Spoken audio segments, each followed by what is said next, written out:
Kusangkakan 3, 4 rupanya. Season lepas, kalau kalah, aku ingat lagi.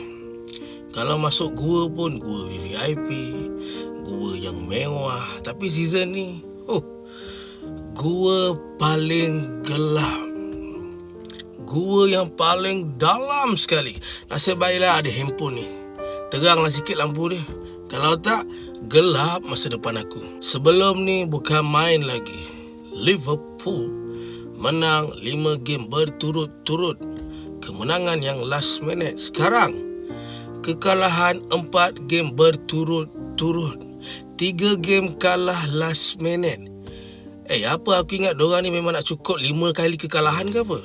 5 menang, 5 kalah. Barulah balance Ini betul-betul lah orang kata last minute makan tuan.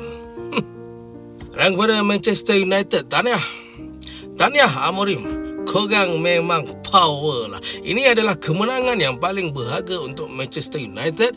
Dan ini adalah kekalahan yang paling perit untuk Liverpool. Sebab apa? Dah lah kalah dengan Man U. Kalah dekat Anfield pula tu. Memang perit. Memang perit. Macam yang video semalam aku cakap, kalau kalah dengan Man U kat Anfield ni, malu geng. Malu.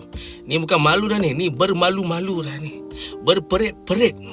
Dan kepada Arne Slot, kepala botak, kalau terus macam ni, terus kalah lagi, tak lama kau ni. Ke dalam kau ni.